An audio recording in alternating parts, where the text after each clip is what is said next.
Bismillahirrahmanirrahim. Assalamualaikum warahmatullahi wabarakatuh. Yang berbahagia Datuk Sharifah Aminah Said Muhammad, Pengerusi Tetap Wanita UMNO Malaysia. Yang berbahagia Datuk Dr. Azizah Johor, Timbalan Pengerusi Tetap Wanita Malaysia. Wakil-wakil Ahli Majlis Kerja Tertinggi Keperhimpunan Agung Wanita Malaysia, yang amat berhormat Datuk Insinyur Hasni Muhammad, yang berhormat Haji Tuan Datuk Yaakob Han, yang berbahagia Datuk Arman Azhar, Naib Ketua Wanita Malaysia, Setiausaha Wanita Malaysia, pegawai-pegawai, exco, para perwakilan yang saya hormati sekalian.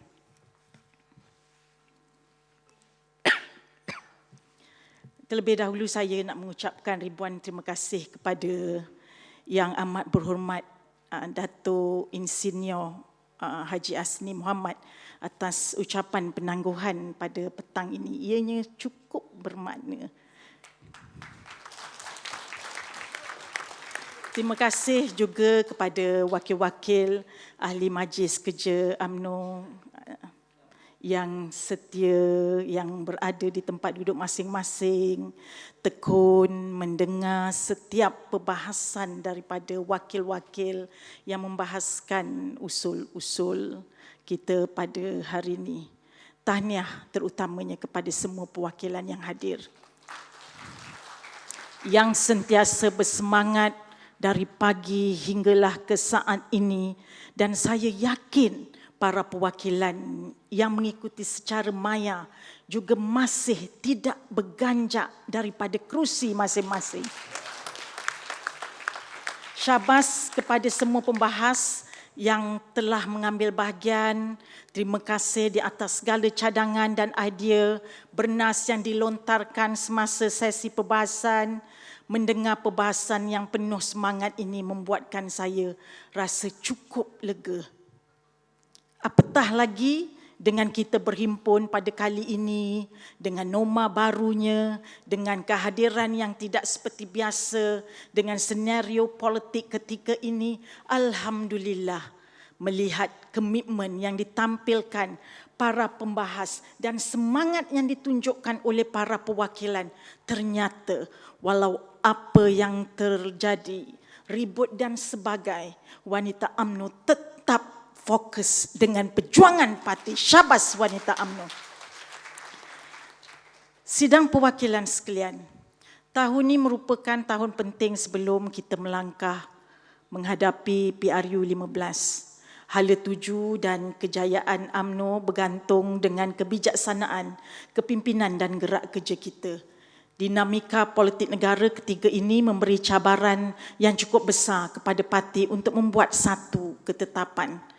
Dalam hal ini, UMNO perlu segera menentukan jalur politik yang hendak dibawa dalam medan perjuangan.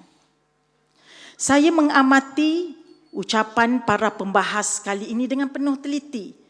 Tidak kurang banyaknya yang menyentuh mengenai kerjasama kita dengan parti-parti lain. Dalam UMNO ni kena tahu mengatur langkah dan strategiknya pada keadaan dan masa yang cukup tepat.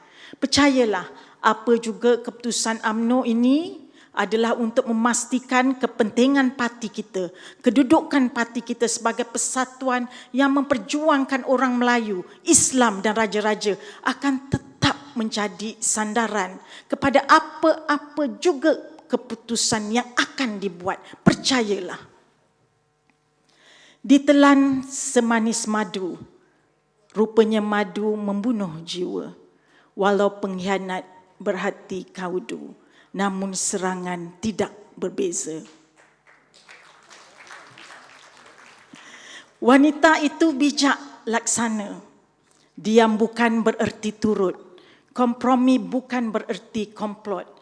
Kita bergerak mengatur langkah demi perjuangan UMNO dan wanita. Sidang perwakilan sekalian, PRU 15 ni satu pertempuran yang sangat penting. Pilihan raya yang akan menentukan jatuh bangunnya parti kita selepas ini. Wanita sebagai tulang belakang parti mempunyai peranan yang cukup besar dalam membantu kejayaan parti. Kita perlu, puan-puan semua, untuk memantapkan jentera kita.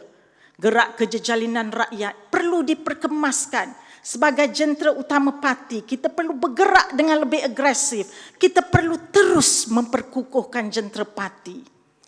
Gerak kerja jalinan rakyat 2.0 kita perkasakan.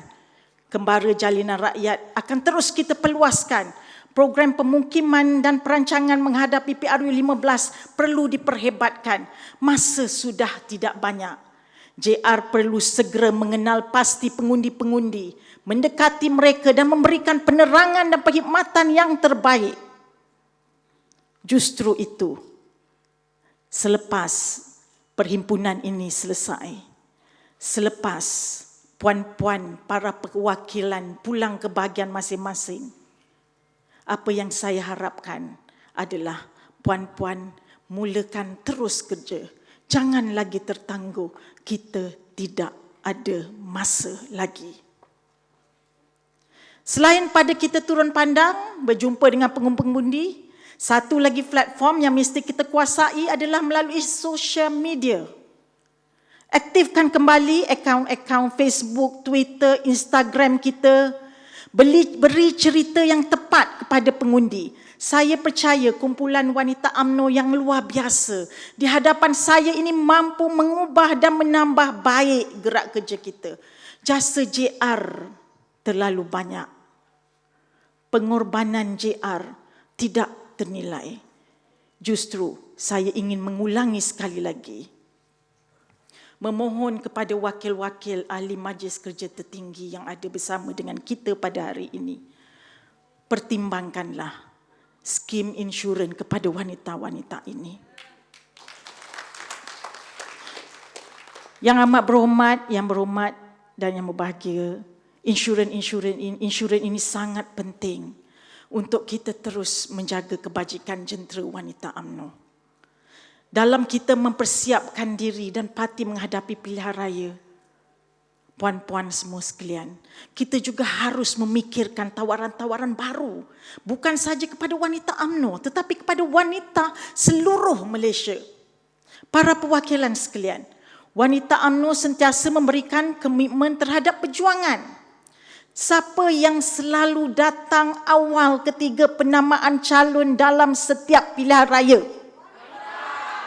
Siapa yang menjadi peraih undi untuk memenangkan calon BN kita? Siapa yang buat bancian hari demi hari supaya calon kita menang? Siapa yang hantar handbill rumah ke rumah sebelum D-Day? Ketika pemimpin kita ditomah, difitnah, parti kita difitnah, siapa yang terus memberi sokongan? Semuanya adalah wanita. Sudah pastinya segala pengorbanan ini perlu kita iktiraf. Usaha untuk memperkasakan wanita merupakan satu usaha yang berterusan. Alhamdulillah, UMNO semakin mengiktiraf peranan wanita. Ianya telah dibuktikan apabila parti meminda perlembagaan dengan mengangkat wanita daripada pergerakan wanita UMNO Malaysia dan kini dikenali sebagai wanita UMNO Malaysia. Terima kasih kami ucapkan. Namun, penyertaan wanita dalam kepimpinan politik masih jauh ke belakang.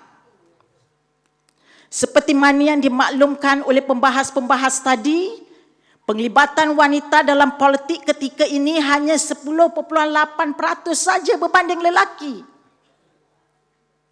Saya sangat menghargai komitmen yang amat berhormat Menteri Besar memberikan komitmen mengenai penyertaan wanita di dalam politik. Terima kasih banyak-banyak. Namun, usaha ini perlu mendapat sokongan daripada pelbagai pihak. Saya ingin menggesa semua parti politik khususnya UMNO untuk menggubal satu undang-undang bagi melaksanakan satu polisi. Polisi yang mewajibkan kota 30% penyertaan wanita dalam pilihan raya. UMNO sebagai parti yang sudah matang harus menjuarai agenda pemakasaan ini. Calon-calon wanita perlu juga diletakkan di tempat yang boleh menang. Jangan letak semua di kawasan yang confirm kalah. Pelaksanaannya perlu jujur, bukan sekadar melepaskan batuk di tangga. Saya juga ingin menggesa semua parti. Saya juga ingin menggesa bahawa memandangkan pandemik COVID-19 telah banyak menjejaskan kehidupan seharian kita. Sudah tentu wanita merupakan suri rumah tangga turut terasa, turut terkena tempiasnya.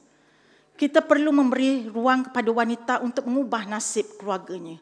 Usaha untuk mempertingkatkan dan memberikan kemahiran baru kepada wanita perlu dipergiatkan, terutamanya dalam bidang keusahawanan. Selain daripada bantuan mikrokredit dan juga geran-geran yang disiapkan, kempen e-dagang PKS dan PKS Mikro serta program Shop Malaysia Online boleh dijadikan platform untuk membantu usahawan wanita dalam pengembangan lagi perusahaan mereka seperti cadangan daripada wakil wilayah persekutuan. Wanita UMNO perlu membantu kumpulan. Justru wanita UMNO perlu persiapkan diri dengan ilmu pengetahuan bagi menjayakan aspirasi ini. Semua ini adalah tidak lain untuk memastikan kebajikan wanita-wanita di luar sana boleh terbela. Para perwakilan yang saya hormati sekalian, berhubung dengan perkara yang dibangkitkan oleh pembahas daripada negeri Johor berkaitan pelan pengurusan risiko di peringkat IPT yang melibatkan kebajikan mahasiswa, keselamatan mahasiswa, anak-anak mahasiswa kita. Yang ini yang lain-lain saya akan respon, tetapi yang ini saya nak sebutkan di sini. Saya ingin maklumkan di sini terdapat 4 perkara yang KPT telah laksanakan. Pertamanya adalah dengan penubuhan bilik gerakan 24 jam di KPT dan IPT. Bilik gerakan ini bertindak sebagai pusat pengumpulan maklumat dan memberi maklum balas kepada kes-kes yang berlaku. Garis panduan, SOP kemasukan pelajar sebelum, semasa berada di dalam kampus juga telah disediakan. Selain daripada itu, pelan pengurusan krisis untuk jangka panjang dan sederhana telah dibangunkan. Bagi memudahkan para ibu bapa dan pelajar mendapatkan maklumat berkenaan isu dan persoalan yang kerap dibangkitkan, kompilasi soalan-soalan lazim turut disediakan. Sebagai tambahan untuk makluman semua, mungkin boleh bantu saya untuk mewawarkan ke peringkat akar umbi, KPT turut memberi bantuan tunai kepada 76,153 pelajar baru Universiti Awam yang berjumlah 3.8 juta. Ditambah lagi dengan bantuan pelan data kepada pelajar B40 seramai 320,396 pelajar berjumlah 24 juta serta bantuan peranti kepada 8,965 pelajar B40 bersasar dengan nilai 13 juta turut dilaksanakan. Pakej pelan data khas dan diskaun peranti turut diberikan kepada semua pelajar. Saya sedar, saya faham kerisauan ibu bapa dan pelajar dalam situasi COVID-19. InsyaAllah KPT akan berusaha sebaik mungkin untuk memastikan keselamatan dan kebajikan anak-anak pelajar kita terus terbela. Pembahas Johor turut membangkitkan mengenai kegagalan IPT dalam memenuhi tuntutan MQA. Untuk makluman semua juga, Jawatankuasa Penasihat Rayuan Akreditasi Pendidikan Tinggi di peringkat KPT adalah badan yang bertanggungjawab untuk mengesahkan, membatalkan atau mengubah sesuatu keputusan yang berkaitan dengan akreditasi MQA dan membuat syur kepada Yang Berhormat Menteri untuk tindakan selanjutnya. Sidang perwakilan sekalian, kita sudah melalui satu perjalanan perjuangan yang panjang. Perjuangan untuk memertabatkan bangsa dan agama. Orang Melayu mahukan pembelaan dan kita membawa pembelaan itu. kerana perjuangan kita itulah yang menyatu padukan rakyat. Kita sebenarnya adalah ejen perpaduan. Kita balik ke 40 tahun dulu, 60 tahun dulu, orang kenal dengan perjuangan UMNO. Jika orang mahukan bantuan, pemimpin UMNO yang dicari. UMNO telah terbukti menjadi ejen penyatuan kepada rakyat Malaysia. Walaupun kita kalah dalam PRU 14 yang lalu, rakyat masih rujuk kepada kita. Rakyat masih mencari kita. Kerana apa? Kerana kita mempunyai sejarah panjang dalam memberi hikmat kepada rakyat. Rakyat rindu dengan corak perkhidmatan dan pentadbiran Barisan Nasional. Rasa ini perlu kita kekalkan dalam pilihan raya umum yang akan datang. Jadi, sampaikan pesanan saya kepada semua ahli wanita di setiap bahagian dan cawangan. Mantapkan gerak kerja.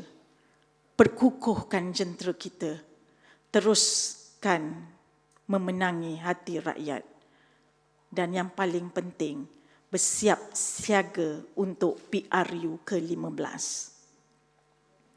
Sepatu cantik, kulit rasa, beli sepasang untuk tetangga. Kalau berjuang, jangan putus asa. Kalau jatuh, bangkit sekuat tenaga. Sekian saja ucapan penggulungan saya. Wabillahi taufiq wal hidayah. Wassalamualaikum warahmatullahi wabarakatuh.